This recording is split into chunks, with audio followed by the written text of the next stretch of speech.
Radio city centre stage.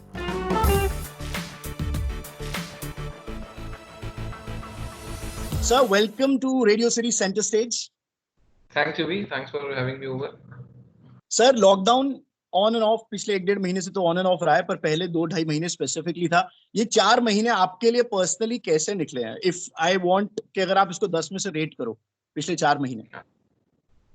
यार अगर 10 में से रेट करे तो 5 ही बोलूंगा मैं। तो अगर घर में बांध दिया आपने तो क्या ही क्या ही करेगा इंसान।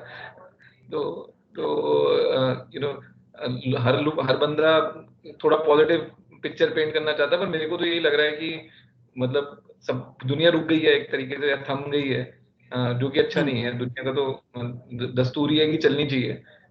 सो घर बैठ के किसी को अच्छा नहीं लगता, चाहे वो हम खुद हो गए या बच्चे हो गए या पेरेंट्स हो गए। तो हम लेवल सब पक चुके हैं अब वायरस से।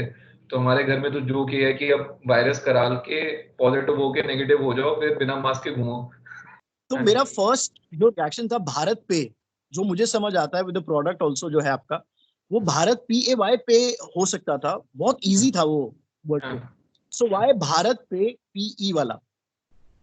यार उसका सिंपल रीजन है कि भारत PAY तो अवेलेबल नहीं था जब हमने धंधा शुरू किया। तो जो अवेलेबल था वो PE था। एंड थोड़ा जमाना भी स्लैंग का है, तो सीधी स्पेलिंग से टेढ़ी स्पेलिंग ज्यादा चिपकती है आजकल। तो फोन पे जैसे फोन और PE है, तो हम भारत पे भी भारत और PE बन गया। तो मतलब मजबूरी और थोड़ा स्टाइल का कॉम्बिनेशन बोलूंगा मैं। आपका बिजनेस ऑब्वियसली इफेक्ट हुआ होगा, बट इंसान क्या करता है, बाकी सब लोगों को और बिजनेस देखता है तो उसको थोड़ा सा कहते हैं ना बेटर लगता है कि यार अरे उससे तो कम ही हुआ है मुझे loss times. What was your feeling of when it comes to business पर से कि कहां लैक किए हो, तो कितना? बिजनेस में हमारा बिजनेस एक्चुअली थैंकफुली हमारा तो इफेक्ट नेगेटिव पे नहीं हुआ, हमारा तो पॉजिटिव पे इफेक्ट हुआ। तो हमारा बिजनेस तो 25% अप है कोविड के टाइम, बिकॉज लोग डिजिटल पेमेंट ज्यादा कर रहे हैं, राइट। लोगों को लग रहा है कैश एक्सचेंज करने से बेटर है कि दूर से ही फोन से पे करके आगे निकले। तो उस तरीके से सोचना नहीं पड़ा कि यार कि हम इफेक्ट हो गए। बट हाँ, बाकी काफी दोस्तों के बिजनेस देखता हूँ या बाकी फाउंडर्स की बिजनेस देखता हूँ, तो कभी कभार बुरा भी लगता है कि यार अच्छी नियत से और बढ़िया तरीके से बना रहे थे, अब थोड़ा अटक गया है। बट ये भी लगता है कि हाँ ठीक, 2-3 महीने की बात हो रहा है, जब निकल जाएगा तो सब दुनिया ने वापस तो आना ही है। ऐसा तो नहीं है कि पूरी दुनिया घर बैठ के काम चला लेगी। तो जब लोग बाहर निकलेंगे तो उनके बिजनेस भी वापस आ ही जाएंगे। Super sir. पिछले अगर मैं उठाऊं ये 2-3 महीने वाला फेज दुनिया में किसी ने सोचा भी नहीं था, but we are going through this as a leader. आप कैसे इंस्पायर या मोटिवेट करते हो अपनी टीम को? क्योंकि बहुत सारे लोगों को ना इनसिक्योरिटी, हमें भी इनसिक्योरिटी हो जाती है, कभी बॉस का फोन आता है कि ये सीधा ले ऑफ ना हो कि भाई कल से नहीं आना था, क्योंकि न्यूज हर जगह ऐसी ही चल रही है। So how do you motivate and inspire your employees? नहीं, तो हमने तो सबसे पहले समझ लिया था कि लोगों को डराना नहीं है। तो हमने पहले ही क्लियर कर दिया था कि किसी की नौकरी नहीं जा रही। मतलब पहली स्टेटमेंट ही आप ये बोल दो ना, किसी की नौकरी नहीं जा रही, तो फिर सब लोग कंफर्टेबल हो जाते हैं कि यार ठीक है, नौकरी तो नहीं जाएगी, चलो अब देखते हैं कितना आगे कमा सकते हैं या कितना आगे बढ़ सकते हैं। वो हमने शुरू से ही करते। दूसरा, कोविड के टाइम भी जब दफ्तर खोलने का मौका मिला, हमने दफ्तर खोल लिया। अभी भी मैं दफ्तर में बैठा हूँ, पीछे हलचल चल रही है, राइट। तो मेरे को ये लगा कि पहले लोगों को डर लगता है कि तुम मेरे को दफ्तर क्यों बुला रहे हो, मैं बीमार हो जाऊंगा या मेरे घर में छोटे हैं और बड़े हैं उनको इफेक्ट हो जाएगा। बट एक बार ही लोग दफ्तर आने लग जाते हैं तो उनको भी खुद भी अच्छा लगने लगता है। तो ये 2 चीजें करी हमने, दफ्तर टाइम से खोल दिया। और ये जो किसी को डाउट हो सकता था कि यार मेरी नौकरी नहीं जाएगी, वो सीधा पहली बात ही हिंदी में बोल दी कि किसी की नौकरी नहीं जा रही। सर आप नौकरी दे भी रहे हो, मैं ये थोड़ा अपने लिए पूछ रहा। नहीं, बिल्कुल दे रहे हैं। जहाँ जहाँ पे ग्रोथ है, अगर हम ग्रो कर रहे हैं और हम नौकरी नहीं देंगे तो फिर क्या फायदा ग्रोथ का। तो वो क्या मोमेंट थी, द मोमेंट ऑफ शिफ्ट? वो दिल का डिसीजन था या दिमाग का था जो आपको लगा यार बहुत हो गया अब अपना करना है? मुझे पंजाबियों में होता है ना यार, अपना करना है, जैसे वही वाला कब तक कमा के देंगे लोगों को, क्या वो शिफ्ट थी? नहीं, तो हाँ, थोड़ा तो दिल का डिसीजन है ही ये कि अपना करना है। सो जब मैंने एक्चुअली वो डिसीजन तभी आ गया था जब मैंने ग्रोफर्स ज्वाइन करा था एमेक्स से 5 साल पहले। तो तब भी ग्रोफर्स उस टाइम हम 10-15 लोग ही होते थे, छोटी सी कंपनी थी, 100 स्क्वायर फीट का दफ्तर था। तो अर्ली डेज में ज्वाइन कर लिया था एंड मजा बहुत आया, मतलब जब जोन से भी बिजनेस करा मजा बहुत आया। तो ये लगने लग गया है कि अब आपने पहले 8-10 साल कमा लिया, अपने आप को सेव कर लिया, मकान बना लिया, गाड़ी बना ली, अब वो गाड़ी बड़ी होती रहेगी, मकान बड़ा होता रहेगा, बट कोई फंडामेंटल चेंज नहीं आने वाला, राइट? तो कुछ तो बड़ा करा जाए कि यार किसी को लगे कि कुछ नया बनाया या कुछ नया करके गए। तो आई थिंक वो कीड़ा 5 साल पहले ही आ गया था जब ग्रोफर ज्वाइन किया था, और जब धीरे धीरे सीखते रहे कि यार बिजनेस भी कैसे बनाना है, जैसे ग्रोफर में अलविंदर का फाउंडर दोस्त है आईआईटी का, उसने सिखाया। फिर बाद में जब पीसी ज्वेलर गया वहां पे काफी सीखा, क्योंकि जब तक आप करोल बाग में दुकान पे नहीं बैठे आपको नहीं पता दुकानदार कैसे सोच रहा है, राइट? आप तो अपनी एमबीए करके अपने फंडे मार लोगे, बट दुकानदार कैसे सोचता है वो तो वहीं सीखने को मिलेगा। तो वो किया, वहां पे दुकान का बहुत सीखने को मिला। फिर जब लगा कि हाँ यार बहुत सीख गया और एक मौका लग रहा है, तो मौके पे चौका मारेंगे फिर। सुपर सर, मैं ना आपका प्रोफाइल फिर पढ़ रहा था, जब आईआईएम एंड आईआईटी ये दोनों दोनों किए हैं आपने, हाँ जी। तो आप क्या उन बच्चों में से थे जिनको हमारे जैसे लोग हमेशा जेलस होकर बोलते थे क्यों पढ़ता है इतना यार, ये हमें मम्मी पापा से डांट पड़वाता था? हाँ यार वही ऐसे ही होता था। तो इनफैक्ट जब मैं अपना आईआईएम का कैट का एग्जाम दे रहा था, तो मेरे आगे मेरे स्कूल का लड़का बैठा था, तो वो मेरे को बोलता है कि तेरा कैसा हुआ, और मेरा तो आदत थी कि बोलते हैं बहुत बेकार हुआ यार एग्जाम। और 3 साल बाद, 1.5 साल बाद वो मेरे को आईआईएम अहमदाबाद में टकर गया। बोलता है तू क्या कर रहा है यहाँ पे? मैं बोला मैं पढ़ता हूँ। बोलता सारे एग्जाम में तो बोल रहा था बेकार हुआ है। तो तो हाँ वही था यार। अब अगर इन जगह जाना है तो घिसाई तो करनी पड़ेगी, पढ़ाई करनी अच्छा, आप पड़ेगी। उनमें से थे तो ऐसे हाथ रख के पेपर करते थे कि दिखाऊंगा नहीं? हाँ यार, नहीं नहीं ऐसा नहीं था, मतलब दिखा भी देता था बट दिखाने से किसी का फायदा नहीं हुआ तो अगर मैं आपसे पूछूं कि अश्विनी ग्रोवर की एक आदत जो कॉलेज स्टूडेंट लाइफ से आज तक, when you work with so many companies and brands, और अब आप खुद सीईओ, कौन सी एक आदत है जो बिल्कुल नहीं बदली आपकी and that you proud of also? यार मतलब मैं शुरू से मतलब पंजुओं पर मैं शुरू से ही टी टोटलर था, अभी भी टी टोटलर हूँ। तो लोग मेरे को बोलते रहते हैं कि यार कभी तो तू बदल जाएगा, कभी तो तेरा स्ट्रेस लेवल इतना पहुंच जाएगा कि तेरे को आदत बदलनी पड़ेगी, पर वो नहीं बदली। तो ना सुट्टा मारता हूँ ना दारू पीता हूँ, वो आदत नहीं बदली। तो मतलब आप चखना खत्म करने वालों में से हो पार्टी में? हाँ चखना खत्म हो जाता लोगों का सर, अब तो आपको बहुत फैमिली टाइम मिला होगा पिछले 4 महीने में, ज्यादा ही मिल गया होगा कुछ, अब तो आप फैमिली से भाग के बंद ऑफिस जाना चाहता है।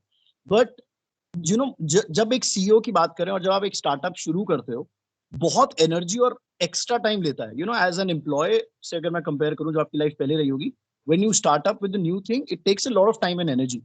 उस टाइम पे how do you balance between your work and family? क्या फैमिली बैक सीट ले लेती है, एक्चुअली में रियलिटी में सफर करती है?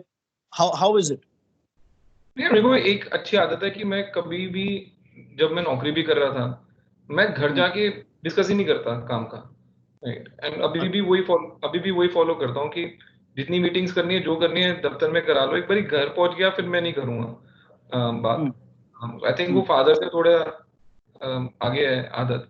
तो आई थिंक वो सही रहता है कि जब घर पे बैठे हैं तो ना काम की बात करनी है, घर की कोई मर्जी बात करा लो, सब बढ़िया। तो वो थोड़ा आपको डिसिप्लिन करना ही पड़ता है, वरना तो कोई अंत ही नहीं है। पर सर, ये पॉसिबल होता है कि आप बिल्कुल स्ट्रेस काम का या कुछ ना लेके जाओ घर पे? वो कहते हैं ना, प्रोफेशनल पर्सनल अलग रखता हूं मैं, पर फिर भी कई बार आ जाता है सर, काफी बार आ जाता है बल्कि, और स्टार्टअप में तो बहुत ही टेंशन और नहीं आता है यार, हर रोज की टेंशन होती है, बट ओवर टाइम कोई तो सीखना है कि अगर आपने उस टेंशन को अलग रख लिया तभी आगे बढ़ोगे। तो धीरे धीरे करके सीख रहे हैं वो भी।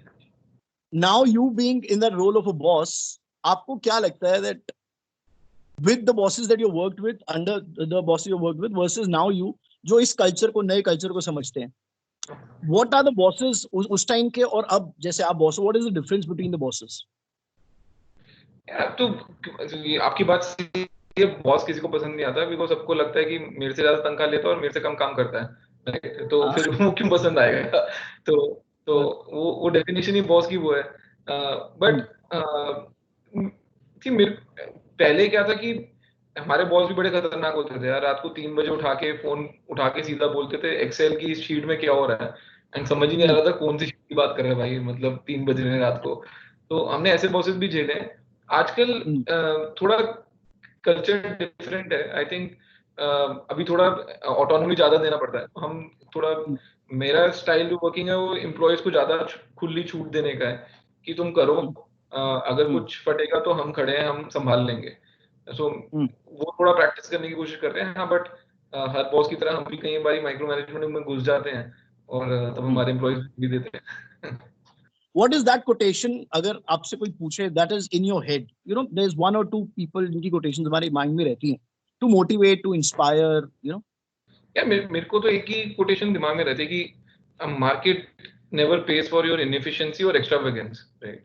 कि मतलब जो भी आप बिजनेस करो उसमें अगर आपने ज्यादा रिस्क के करा तब भी मार्केट आपको वैल्यू नहीं करेगी, और आपने ज्यादा खुले होके पैसे उड़ा दिए तब भी वैल्यू नहीं करेगी। तो कुछ भी बनाओ तो सोच समझ के एफिशिएंसी से बनाओ। तो मेरे को तो यही एक चीज दिमाग में रहती है। बाकी तो यार बड़े बड़े लोग बड़ी बड़ी बातें करते ही हैं। बहुत सारे स्टार्टअप पे ना ट्रेंड आया हुआ है, यू नो, बहुत पिछले 2-3 सालों से बहुत सारे लोग they want to have their own ideas, they want to execute it and everything.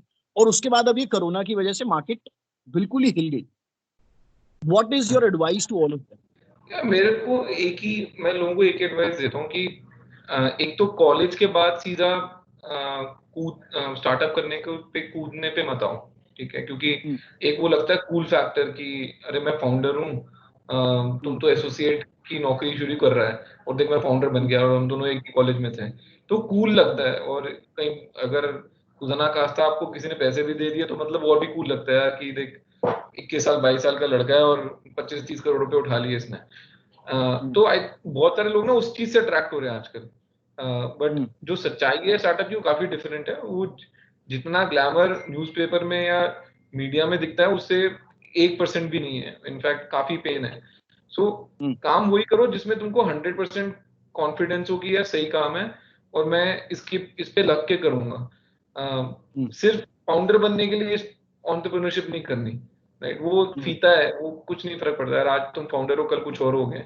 तो मेरा तो एडवाइस यही रहता है कि यार किस नियत से काम कर रहा है, क्या तेरे को बड़ा आदमी बनना है और फाउंडर का फीता लगाना है, या एक्चुअली मार्केट में कुछ आइडेंटिफाई कर लिया प्रॉब्लम है वो सॉल्व करनी है। अगर फीते वाले हैं तो मैं बोलता हूँ मत कर यार, तू सही रीजन से नहीं कर रहा। तो मेरा यही एडवाइस है कि सही रीजन से करो, सिर्फ फाउंडर बनने के लिए मत करो। सर मैं अभी एक और चीज पढ़ी थी मैंने, your wife also this year I suppose और last year has joined your company as well. How is it now working with your wife in the same office?